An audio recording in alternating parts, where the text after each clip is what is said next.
On this episode of MythBusters, there's the good, 14 seconds, the bad, and the downright bizarre. That's insane! First, surfs up as Cary Grant and Tori This will become a projectile. get gnarly with some movie mayhem That's what you get for chasing Mel Gibson. as they find out if a surfboard can ever become a lethal weapon.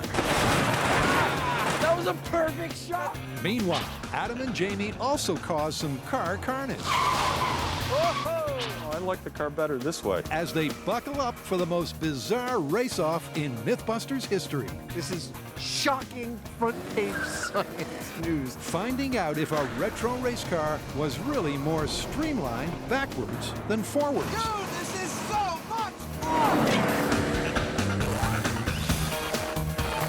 Who are the MythBusters? Adam Savage All for the glory! and Jamie Heineman. I call it my little pop gun. Between them, more than 30 years of special effects experience. Success! Joining them, Grant Imahara, Are you okay? Tori Belleci, Somebody order some exploding pants? and Carrie Byron. So now we're moving on to the big guns. They don't just tell the myths, Hey, they put them to the test.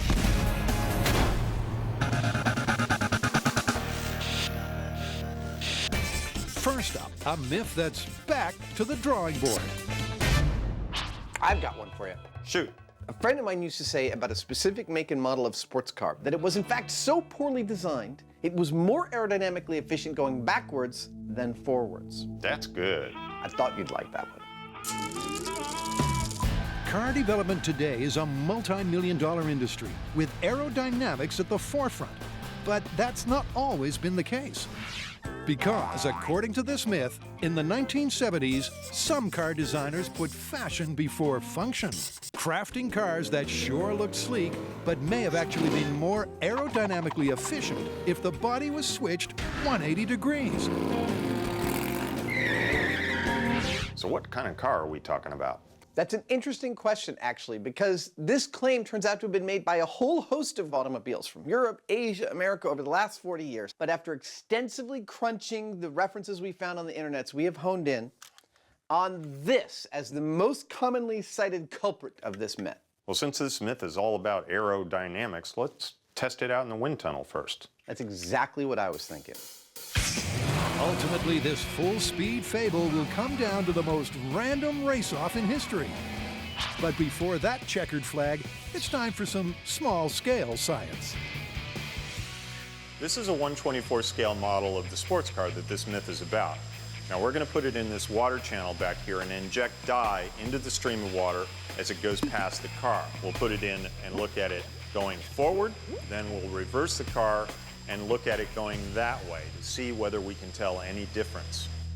Expert engineer Kurt Long's the guy with the dye. Red dye coming in. But other than looking cool, what does it all mean? Well, while this car's shape may announce to the world that it slips through the wind and that it's aerodynamic, the water tunnel here tells a different story. See this big batch of red behind the car? That is a low pressure zone creating a lot of drag on this car. It's not as aerodynamic as it looks. Will that change when we flip it around? Well, let's flip it around. Flipped 180 degrees, and the result is not exactly crystal clear. What do you think? I don't know. It doesn't look that much different, really. In fact, side by side, the dye pattern looks near identical. So it's time for Plan B. Cue NASA toy number 2. This device right here is an in-draft wind tunnel. Now we're going to attach the car to a device in the middle and it's going to register the amount of drag in pounds. The higher that number, the more drag. It's ready. In other words, this machine should be able to yield some hard data. Okay, firing up the wind tunnel, car facing forward. Okay, we're spinning up. 518, 584, 756 RPM, 889 RPM, 915. We're pretty much there. Although it doesn't look like it, their toy car is sitting pretty in a 100-mile-an-hour gale. But what's the all-important drag force? Now with the car in this position, the wind pushed this car with a force of 0.34 pounds, a shade over 1/3 of a pound. We're about to flip it around and run this test again. And if this myth has any merit to it, we should expect to see the wind push on this car with less force. We should expect to see a number lower than 0.34. A flip of the car, then a flip of a switch, and drumroll please. The drag force for the backward car is 0.37 of a pound. That's a number, and it's higher than the previous number. That's more drag. More drag facing reverse. It's not looking very good. No. no. For car conspiracy theorists, it's not looking good at all. Well, the numbers are in. Facing forward, this car produced 0.34 pounds of drag. Facing backwards, 0.37 pounds of drag.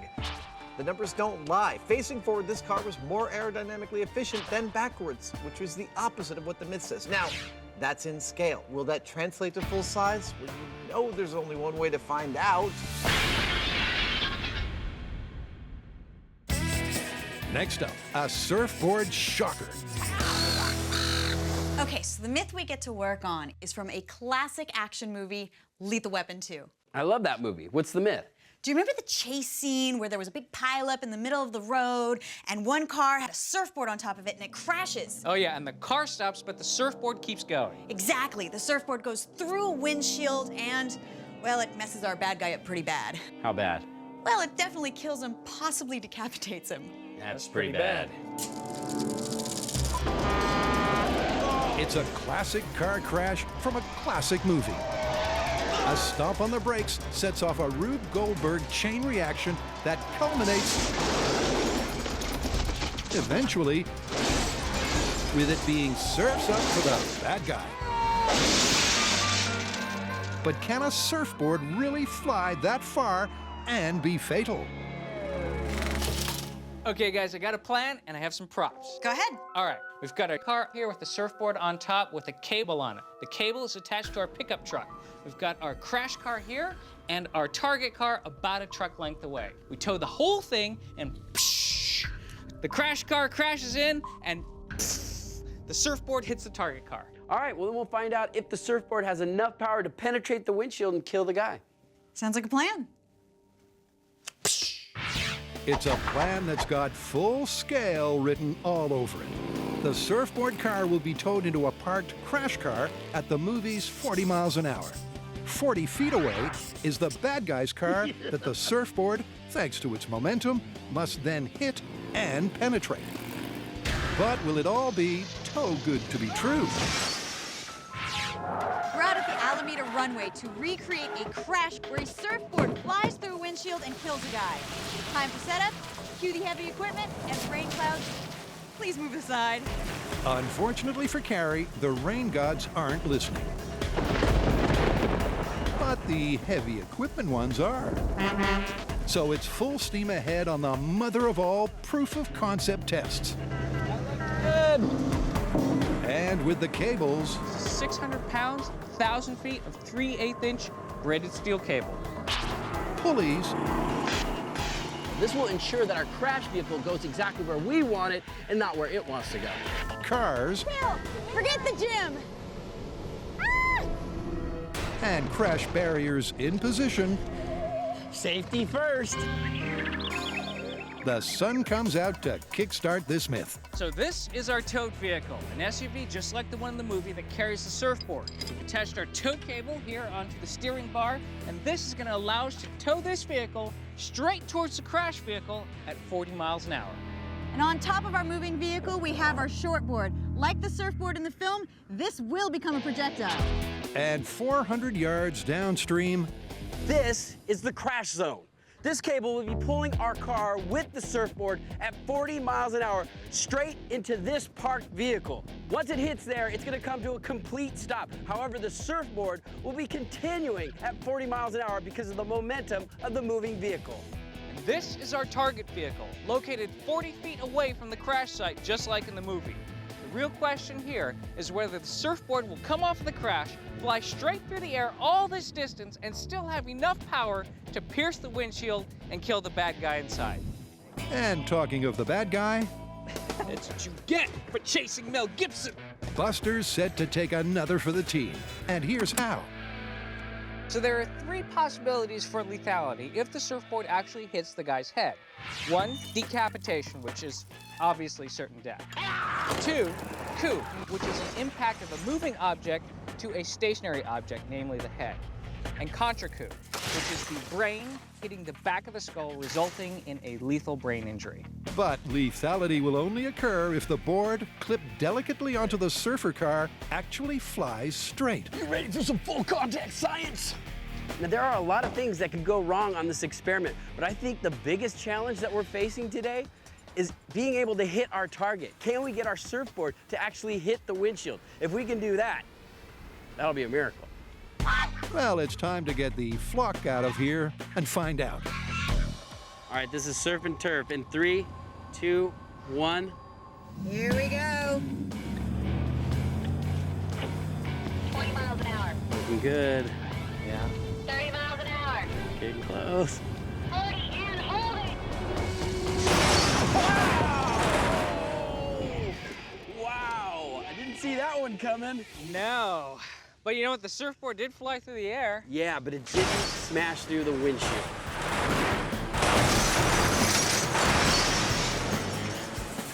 It was a wipeout, all right. But to really clarify the chaos, cue the high speed. Here we go. Pretty good so far. And impact.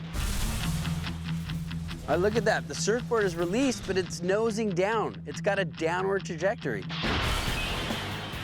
It's true that the surfboard did drop like a stone, but the crash was not like the movie. The surfer car failed to come to an immediate stop, and consequently, the board did not fly off cleanly. Now, if you watch the high speed, there's a lot going on. There's glass flying everywhere. No, we didn't manage to stop our SUV like in the movie, but the surfboard flew out fairly straight, in a fairly straight flight path. The only thing is that as it was going, it started to dive down. So we're going to reinforce our barrier, and this time we're going to try and stop the towed vehicle, and then we'll compare what actually happens to the surfboard. In other words, reset.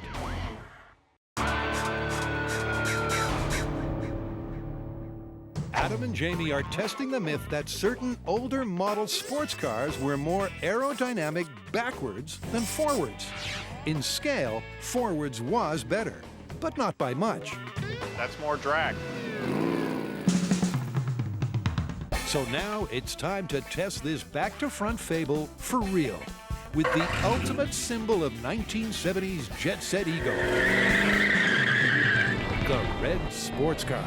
And here's how.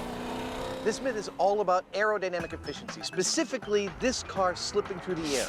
The rule of thumb is that the easier it is for this car to slip through the air, the less energy it expends pushing against that air and the more fuel efficient it is. So we're going to run our forward-facing car through 3 test metrics: a quarter-mile time trial, a 0 to 60 acceleration test, and a fuel efficiency test. When we've gathered all that data, we're going to cut the body off, flip it around, drive that car through the same test, and see if there really is any advantage to it going backwards as opposed to forwards. And, by the way, I'll be driving. What do you want to do first? Let's time me to the quarter mile. Okay.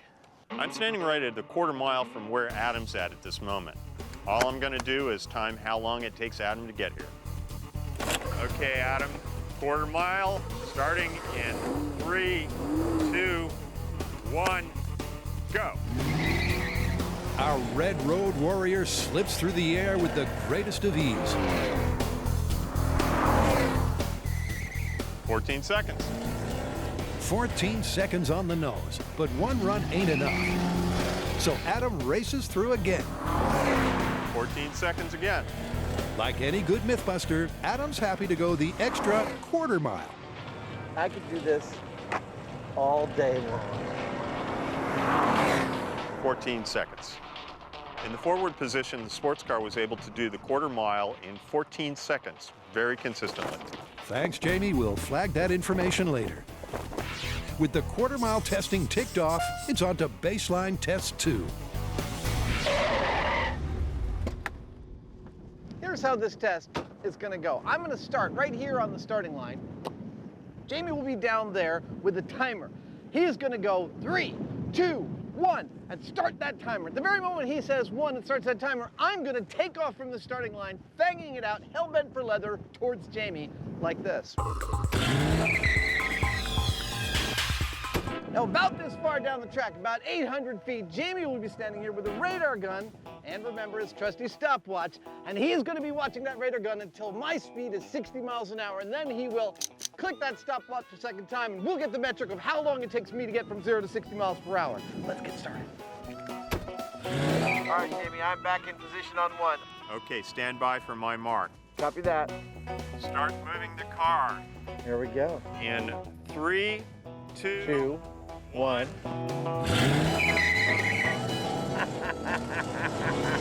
I don't get tired of that.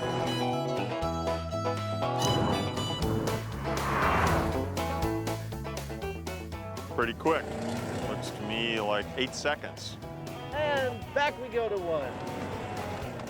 I'm heading back to 1.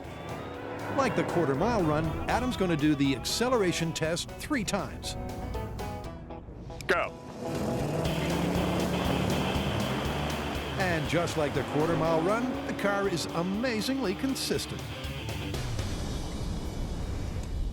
So what are the results? All 3 runs, 8 seconds. Excellent. With an 8-second average in the acceleration test, that just leaves fuel efficiency. The essence of this story is wind resistance. Now, how we're going to measure that during this next run is by determining how much fuel was used over a 1-mile course. How we're going to do that is really simple. We fitted the car with a removable fuel tank, and we're going to weigh the tank before and after the run. That's all there is to it. Where are we at? Okay, the start weight of the tank is 20.12 pounds. Fuel efficiency over 1 mile. Here we go. With the fuel cell in place, Adam does the first of 3 runs. Each run is a mile long at 50 mph. The results? On that last run, Adam used 0.87 pounds of gasoline. All right, well, I'll go back to the start and let's do it again. Yep. Away we go. The average fuel used over the 3 runs is 0.87 pounds. So, what's next? Well, we got the data we came for. Let's go back to the shop and flip the car. Hop in. By the time we come back to this location, we will have done something very, very unnatural to this car.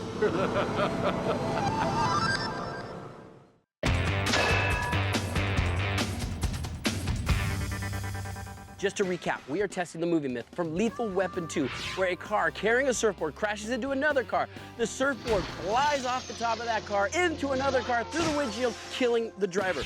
Now, we had a little problem with our last test. The car carrying the surfboard didn't come to a complete stop, which means we may have lost some energy that could have been transferred to the surfboard. So, we have added more mass to our barrier. We have a new car and we have 4 more K-rails. This will ensure that our barrier does not move. So when our car carrying the surfboard hits it, it'll come to a complete stop. And all that momentum from the car will be transferred to the surfboard. Linear momentum is calculated by multiplying the mass of an object by its velocity. For this experiment, the board's maximum momentum is 205 kilogram-meters per second. But that's only true if the board really does fly off at 40.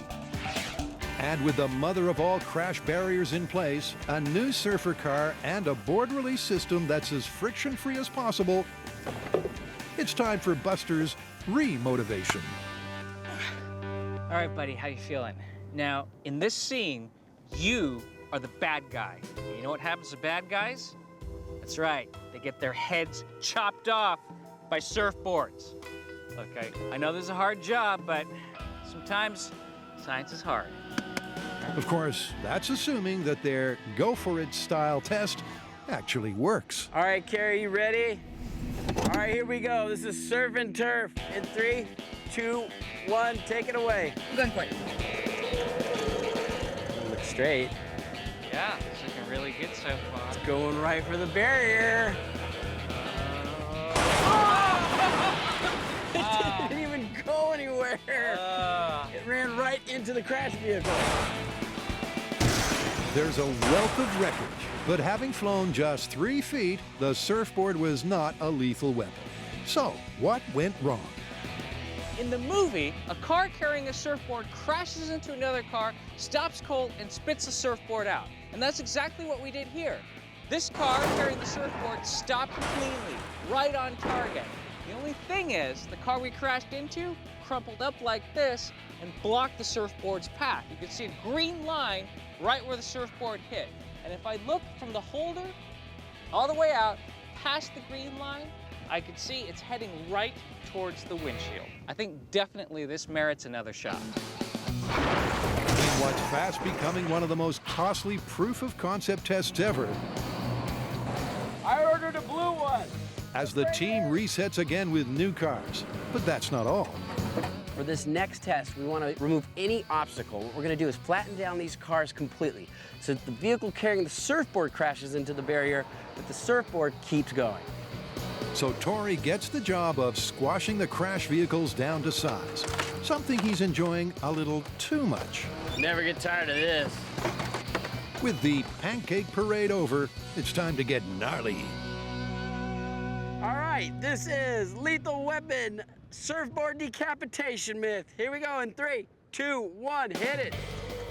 Once again, Carrie accelerates to 40, towing the surfer car 400 yards behind her until... That was a perfect shot. It hit the ground and bounced up and hit the windshield. Tori's right. The board did hit the target windscreen, but not quite as the movie portrayed. Oh, man! That was a perfect shot. You can't ask for a better one than that. Dude, if it was gonna happen, it would have happened on that. Like take one, the surfboard very soon starts taking a nosedive. But that's not all. That is incredible. Look at that. It's kind of flying okay, but now look at it starting to twist. I mean, there's like no aerodynamics there whatsoever. Not only is it not stable, but it's totally unpredictable. So after 3 proof of concept full-scale tests, what have the guys learned? So we are 0 for 3 today. None of our surfboards have pierced the windshield, and the bad guy lives on to fight another day. However, you might think that I'm sad about this, but actually, I'm quite excited. The reason is that we've noticed a trend. All of the surfboards have come off of the racks with a significant amount of forward momentum, but they've also pitched forward and rolled slightly, which indicates that there's something going on, maybe something about the shape of the surfboard that's preventing it from getting to the windshield and killing the bad guy. So what we need to do is break this down to its elements and really figure out what's going on. Meaning it's time to scrutinize the science of the surfboard.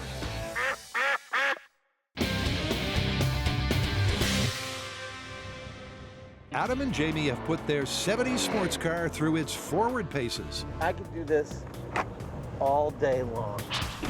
Meaning now it's time to do a 180. Bring her on in. All right.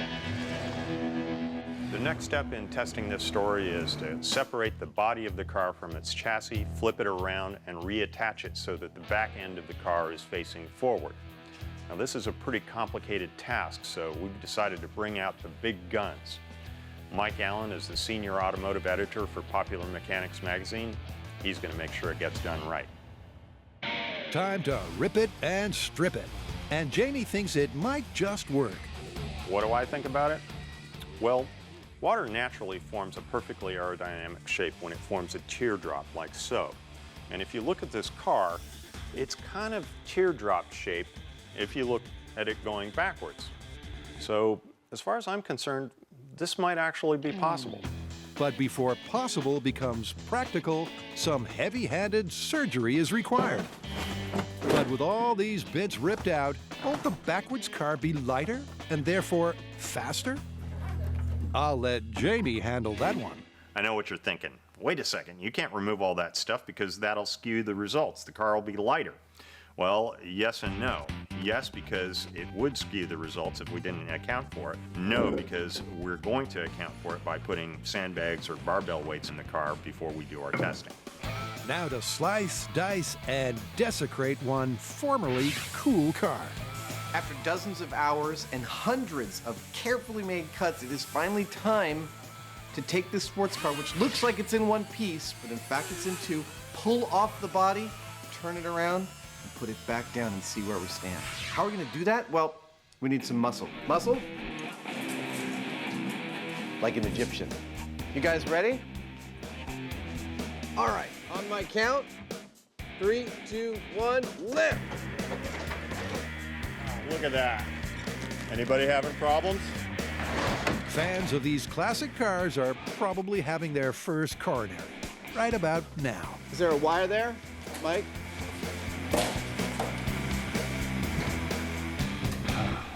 Lovely. I don't know, I like the car better this way. It's the ultimate convertible, eh? Yeah, this would be cool. This backwards beast is without a doubt a world's first, but it's far from an easy build. In fact, it's mechanical maestro Mike Allen's most challenging project in 40 years. And unfortunately for him, failure is not an option. We are, in fact, about halfway there. There's still a lot that has to be excavated because you couldn't excavate too much. Every bit of these cars adds to every other bit of structure. If you cut out too much, the whole thing could just crumple like a couple potato chips in front of you. So we've got to take out structure to be able to fit it in its current orientation, and we also have to add structure to actually keep it having some structural integrity. Yeah, about halfway there. It's ready to lower. After 3 days of cutting, piecing, hammering, I think it's finally ready to lower down and stay on. Well, let's do it. Let's do it. Come on down. Tilting forward, coming down. Good. Whoa! Hey! Nice! It's on. I'm confused. What exactly is this? This is awesome! I was afraid. Now I'm a little less afraid. Just one more touch, and this mechanical misfit is ready. Next stop, back to the track. Sweet. All right, for this myth to be confirmed, we're going to need the surfboard to fly off the car at 40 miles an hour. We're going to need it to fly straight as an arrow for 40 feet. And we're going to need it to bash through the windshield and take out the bad guy. And we are getting none of that. In fact, the surfboard immediately takes a nosedive and then banks right or left in an unpredictable way. Yeah, I mean, right now, this myth doesn't look true at all. I mean, what do you guys want to do? We could try driving the vehicle faster. Or we could do a small-scale experiment. We could make a mini surfboard, take it over to NASA, put it in their water channel, and find out if we're ever going to get a stable flight pattern out of a surfboard. A little aerodynamic analysis. I like it. And at NASA, Carrie will be armed with not one, but 2 baby boards. So I've been hand shaping my little surfboard here for our small-scale experiment over at NASA, and I think I have a little too much of a nose lift. Instead of scrapping this and starting over, I need perfection, so I'm gonna go high-tech. I am going to go to a 3D printer, throw in a CAD drawing, and print out an exact replica to our life-size surfboards. So if the hand-carved one doesn't cut it, the 3D one should do the business. Basically, the 3D printer works by layering fine powder in the dimensions of the surfboard alternately with a binding agent that keeps the powder together. Now, the binding agent only goes in the shape of our surfboard so that all the rest of the powder can be taken away and we'll have a perfect 3D model. And before you can say, I want one, it's ready. A little resin and it's done. So in order to put our small-scale surfboards to the test, we've come to the NASA Fluid Mechanics Lab, where they have a water channel. Aerodynamically speaking, both water and air are fluids. So what we're going to do is submerge our surfboard under the water and inject dye upstream. As the dye flows over the surfboard, we should get an idea of whether they'll generate lift, or more importantly, maintain stable flight. Like Adam and Jamie earlier, they'll also be helped by aero expert Kurt Long, who, on seeing Carrie's hand-carved board duck and dive, is already unimpressed. So the board seems to be pivoting. What does that indicate to us? In this particular case, it means that although momentarily it might try to fly straight, very quickly thereafter it's going to veer dramatically upwards or downwards, nothing resembling controlled flight. So Carrie's board's a bust, But will the more accurate 3D printed one get a different result? Okay, this is our surfboard with a less severe nose lift. Let's see how it slices. To the untrained eye, this looks much better. The board is certainly stable, but remember, Kurt's eye is far from untrained. The board itself just isn't really doing anything. That's a good thing because it will slice through the air a lot easier. However, because it's not changing the flow patterns very much, it's not going to get much lift. I believe this board would not fly stably at this angle. It's the way the die closely hugs the board at the nose before getting turbulent around the fins that has Kurt convinced. Surfboards and stable, predictable flight patterns are incompatible. So what I'm gathering from all these tests is that surfboards were not meant to fly through the air like an arrow. Yeah, I think you're exactly right. They make wonderful surfboards, but that's about it. All right, guess it's back to the drawing board.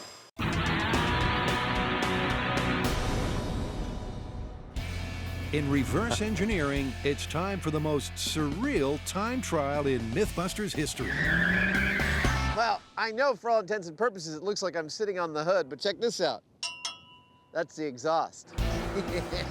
This falls into the category of tests in which I have no preconception and no idea what the result is going to be.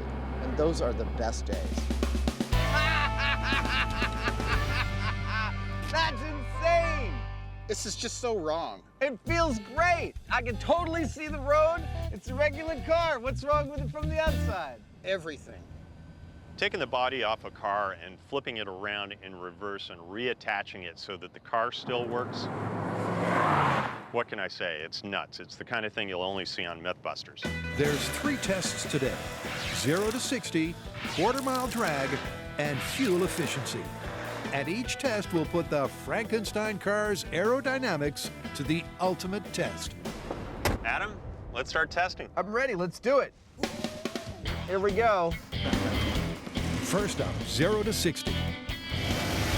The forward-facing car did 0 to 60 in... 8 seconds. For the myth to be true, the backwards mobile should hit 60 in less time, and the aerodynamics hint that it might just happen. For this story to be true, this car has to perform better in reverse than it does in forward. What do I think about that? Well, we know that this teardrop sort of shape is an aerodynamically efficient shape, which is good. And this car is more shaped like that in reverse than forward. Time to walk that talk. Okay, Adam, 0 to 60 in 3, 2, 1, go.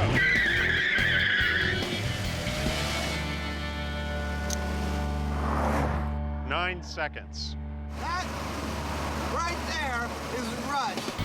To get the hard data, Jamie and Adam run the tests 3 times. Not that Adam's complaining. Dude, this is so much fun!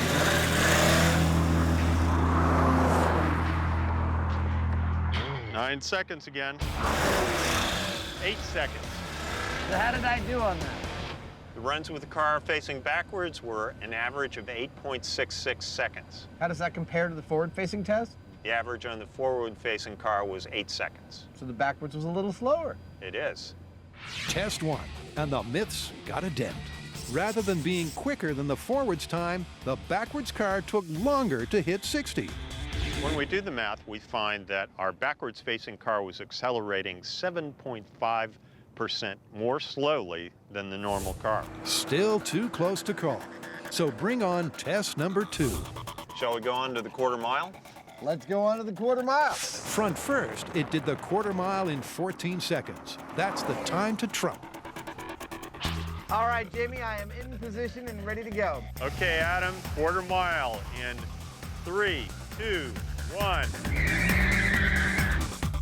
Cramped up against the rear windscreen is not what you'd call an ideal driving position, but it is very MythBusters. 17 seconds. Here we go.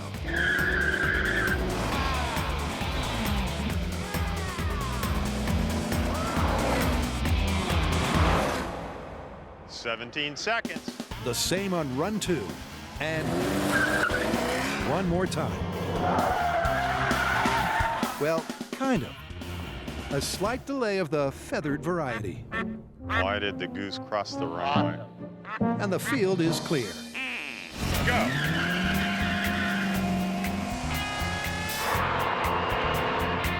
"16 seconds. How did I do on the quarter mile? You're doing the quarter mile in an average of 16.6 seconds. And how does that compare to the forward run? Forward test was 14 seconds. A little bit slower. Yep. Nice. Over the quarter mile, our backwards-facing car was going 18% slower than the normal car. Actually, that's technically not accurate. Since we don't know the speed of the car when it crossed the quarter mile, it's more accurate to say that it took 18% longer to get to the quarter mile flat out. Whatever.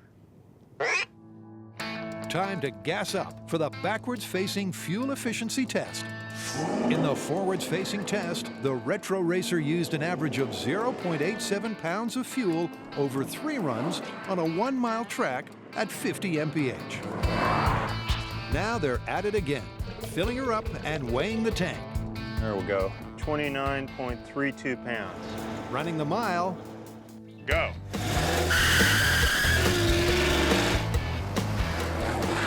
That is the most uncomfortable car ever. then weighing the tank to see how much fuel was used. 28.6 pounds. But after 3 runs over the same distance at the same speed, the results are puzzling. Okay. The difference between forwards and backwards is much larger than in the other tests, and that's got Jamie concerned. Our runs with the body on reverse are showing an increase in fuel consumption of 44%. That's an awful lot, and it makes me suspicious. Suspicious that the data may not be correct, No idea what that means. Jamie and Adam are stumped. They're going to need a plan B.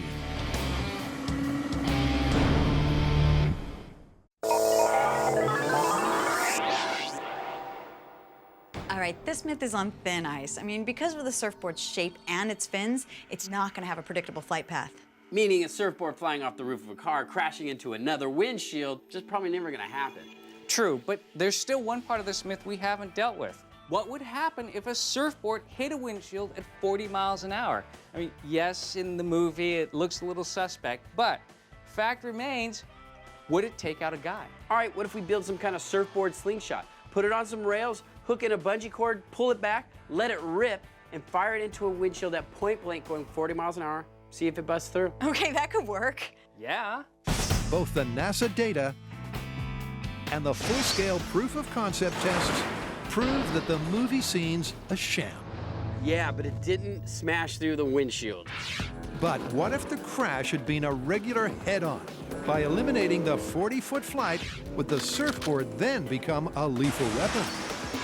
To find out, Tori's got a plan for a surfboard surprise that should be way more reliable than the towing system. This thing is over 25 feet long. It weighs over 1,000 pounds, made of a 5-inch square steel beam. Now, the reason why it needs to be long and strong is because we are going to be launching surfboards. Strong because of all that stress it's going to be under when we attach these bungee cords and pull this surfboard back. And why long? Because we need that run-up to get that surfboard going 40 miles an hour before it hits that windshield. This is going to be a serious slingshot. It's a seriously beefy build. Yeah, this is a good way to start. That expert builder Tori is relishing. All right, so I have my rails set up that the surfboard can run along. I also have a track down the center, so I can attach the surfboard to this little trolley, and this trolley will fit into the track, and we will know the surfboard is gonna go exactly where we point this thing. And with some serious science about to get sprung, let's step outside. Okay, so now that Tori has finished the surfboard firing rig, we need a way to accelerate our surfboard up to our target speed of 40 miles an hour. And we're gonna do that using this industrial grade bungee. What we need to do is calibrate how far back to pull the bungee in order to get the surfboard up to 40 miles an hour. And with a high-speed gauge, a target, and a mattress cum crash pad in place, That looks good.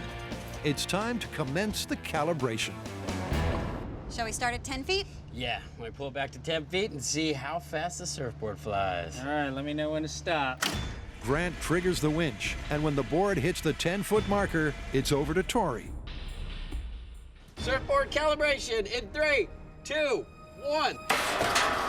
Wow! That was amazing! That might be going fast. Carrie's spot on. The 10-foot pullback resulted in a speed of over 70 miles an hour. So for test 2, they dial it back to 6 feet of tension. All right, this is launching from 6 feet away. In 3, 2, 1. Once again, the shot was on the money. And once again, at 52 miles per hour, it was too fast. So Tori dials it down for test 3. Here we go. Surfboard slingshot calibration test at 5 feet. In 3, 2, 1. Okay, it looks like it's going 17 frames over a foot. So that's about 58 58.8 feet per second. Okay. That's 40 miles an hour. We hit our target speed. That's crazy. We actually got the exact speed. All That right. never happens. With the rig calibrated, what's next? Now, it's time to set up the car, put the man inside, and see if this surfboard will punch through the window and kill that guy.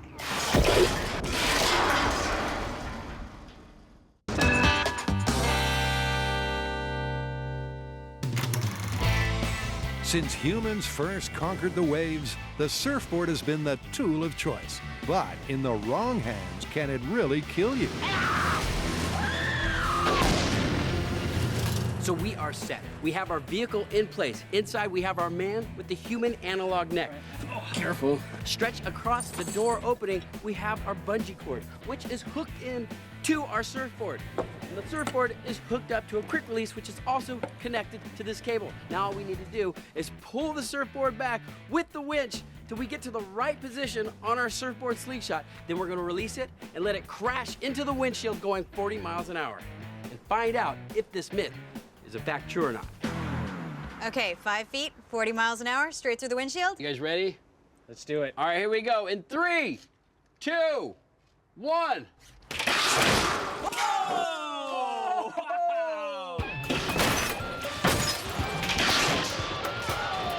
Surfboard came in, hit the windshield absorbed the impact, and the surfboard glanced off the top. That's because this safety glass, which is standard on modern American automobiles, has many layers, and those are designed to absorb that impact energy and keep the driver safe, which is exactly what it did here. Or to put it another way, The windshield's busted, and so is the myth. At 40 miles an hour, surfboard is not going to penetrate the windshield and kill our target. yep, even point blank, a 40-mile-an-hour surfboard will not be fatal. But how about faster still? With a new windscreen in place, Oh, yeah, that fits nice. the team's ramping it up. 11 feet. Looking good. 12 feet. The winch is slowing down. 13 feet. All right, Hold. that's as much as the winch is gonna pull. Hold We're it. at 15 feet. You guys Hold ready? it. With the winch maxed out under the tension, it's time to unleash the beast.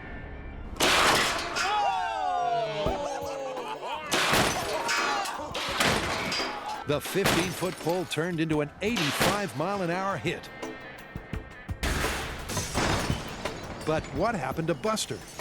Even with the surfboard traveling 85 miles an hour, the windshield still absorbed all the energy of the impact and stopped it before it hit our driver.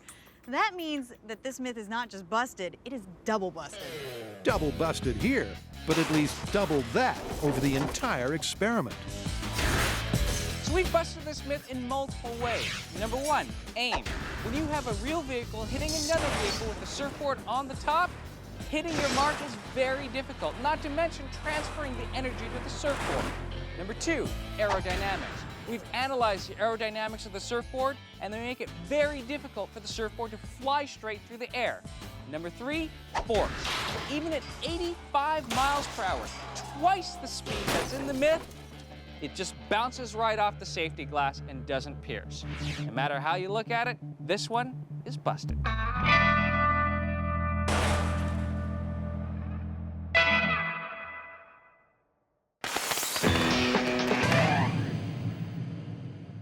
back with the driving duo. And this reverse rally is gearing up for a grand finale.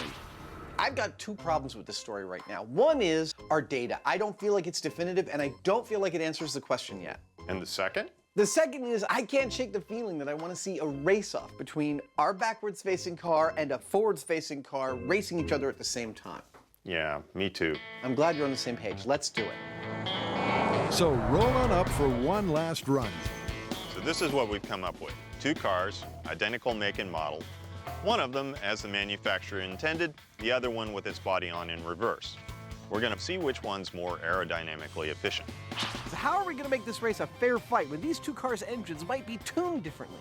Here's how. Starting from this starting line, when we hear the go signal, Jamie and I will both put our foot to the floor, pedal to the metal, and bang it out of here as fast as we can to this green flag. By the time Jamie and I get here, we want to be going neck and about 100 miles an hour. At that point in time, Mike will give us the signal and we will throw both cars into neutral at the exact same second and drift the next quarter mile solely under the power of our own momentum, the only force acting against that momentum being the air around us. The first car then across this very finish line is, by definition, the more aerodynamically efficient of the two. That's how we'll get our answer. So the two matching cars, which weigh exactly the same, are going to run nice and steady at 100 miles per hour. Then at the green flag, they'll put the cars into neutral and let them drift on through to the finish. Aerodynamics is all about wind resistance. And the thing to note about this test is that wind resistance increases exponentially the faster a car goes. So with that in mind, we're only looking at what these cars are doing at 100 miles an hour or slightly under, where wind resistance dominates everything else that's going on. In the red car, the Baron of Backwards, Adam Savage. Hot in here. And racing nose first in silver, Jamie High Speed Heineman. With guest gearhead, Mike Allen, the man in command. I'm in position and ready to go. How do I think this is going to work? Well, we've done everything we can to level the playing field with these cars. It's all about wind resistance. Reverse engineering, drift off. Gentlemen, start your engine. 3, 2, 1, go! 40, 60. The guys are now toe-to-toe at 100 miles per hour. Green flag approaching. And drift! Gear sticks in neutral.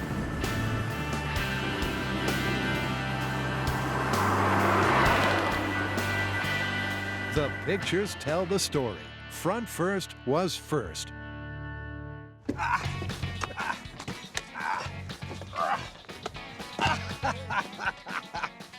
That is a result. That was. Awesome! This is shocking front-page science news. Apparently, the car designers knew what they were doing to begin with. Yep, and that means the myth is busted. Totally busted. And with that said, it's time to ride off into the sunset.